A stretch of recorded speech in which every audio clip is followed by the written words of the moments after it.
Senator Thune has joined us because he's been a leader on these issues for a long time. We're glad you're here. And on the NEPA point, you and I did some work in the Farm Bill to try to update for faster NEPA analysis in the beetle kill areas of our respective states. So I want to thank you for that. And with that, I'll turn it over to you. Thank you, Mr. Chairman, and thank you to you and to Senator Bozeman for calling this hearing and for assembling such a great panel of witnesses to talk about these issues. And as you mentioned, we have in the Farm Bill tried to address some of these in the forestry title challenges that we face, and particularly in your area of the country, my area of the country. I think the moose have migrated to South Dakota. That's why they don't know about the Minnesota moose. No, I'm kidding. We have pheasants in our state. No moose, at least not any so far. But I would want to especially recognize Tom Troxell, who is he's the Executive Director of the Intermountain Forest Association from my home state of South Dakota, and somebody who knows full well the positive benefits of successful thinning and timber harvest program and what that can achieve in terms of proactively diminishing the risk of wildfires and protecting our western forest lands. He's worked extraordinarily well with the Forest Service and the timber industry and other stakeholders in our state, putting forth common sense solutions to a lot of the problems and the concerns that are represented by those who care about and depend upon our western forest lands for their livelihood and for recreational interests as well. And there are some things, as you mentioned, Mr. Chairman, that are going on in our state, and I'd like to have Tom speak a little bit about that.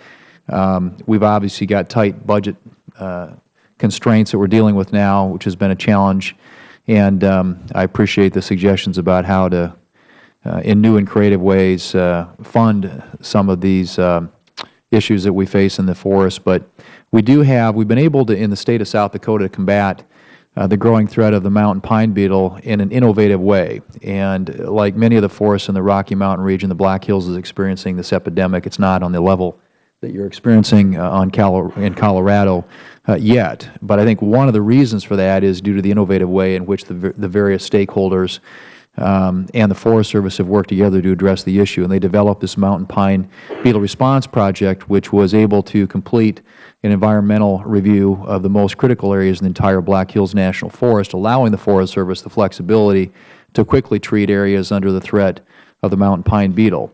And due to the unprecedented large landscape project this represents, more affected trees have been timely treated, fuel's been removed, and much more forest lands protected from the pine beetles. And so there's a lot more work that can be done in other areas, and I guess I would suggest that this kind of an innovative approach, and you referenced it too, Mr. Topic, is something that could be replicated in other areas managed by the Forest Service. And so the question, I guess, and I direct this to you, Mr. Troxell, is would the Black Hills National Forest Pine Beetle Response Project with its large-scale NEPA be something that could be an effective tool for future forest management? Thank you, Senator Thune. Absolutely. As you know, it analyzed about 250,000 acres, made decisions about how to treat the 250,000 acres, about half of it commercially and half of it non-commercially. And the Black Hills is a great example because it's so well established on the link between thinning the ponderosa pine forest and reducing the risk of fires and reducing the risk of mountain pine beetles. And so it's critical, and it's also cost effective, and it helps the Forest Service be timely to do a NEPA analysis on the scale of the Pine Beetle Response Project. And I believe it's a model that other forests should emulate. If Congress were to change the way Forest Service fire suppression costs are funded, with your 24 years of experience in western forest lands, what would be the best strategy, and how important is ensuring adequate funding for proactive forest management? How important is that in fitting into a strategy? Thank you, Senator. It's critical. It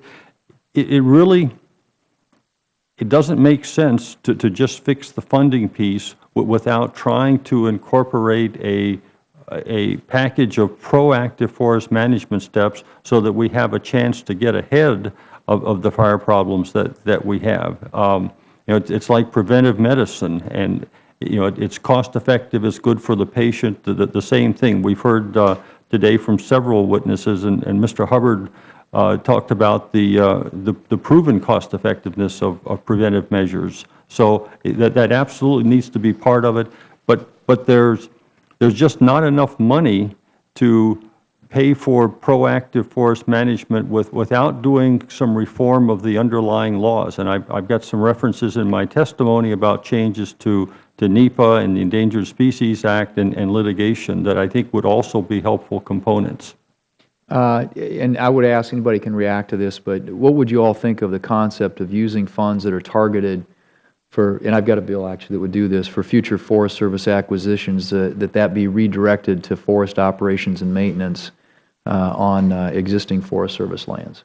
Before we buy more land, we redirect funds that we know we need, given the fact that we've got these budget constraints that we're dealing with.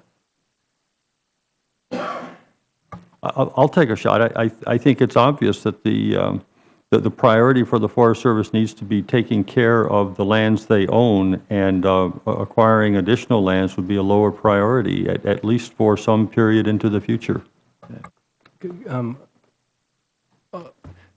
Just so we don't have complete agreement on everything, I'd hate to see a blanket kind of approach to something like that. I know that there are a number of incredibly important acquisition projects often that can occur that can have a lot of management efficiency as well as protection quality. And so I would ask for people to look at that very carefully rather than to make a blanket kind of decision like that. And particularly also when you think of the source of the land acquisition funding being from our offshore oil, a one-time kind of agreement with the people, with the public, that as we use that one-time resource that we reinvest it in something that has some permanent value. I think there's something to be said for that.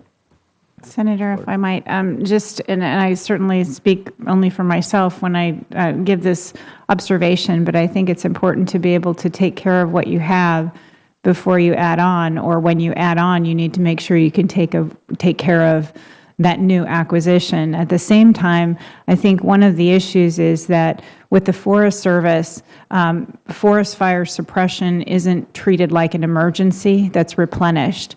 So when these emergencies come up, the Forest Service has to manage their budget within their budget. So they have to reduce the pre-mitigation versus deciding, where they're going to put that fire suppression money. So I think that that's a critical component to making sure that at least the funding for the mitigation stays stable, even in the face of all of these wildfires that keep hitting. And Colorado has been hit time and time again, not just by fires, but floods and other issues, floods related to fires.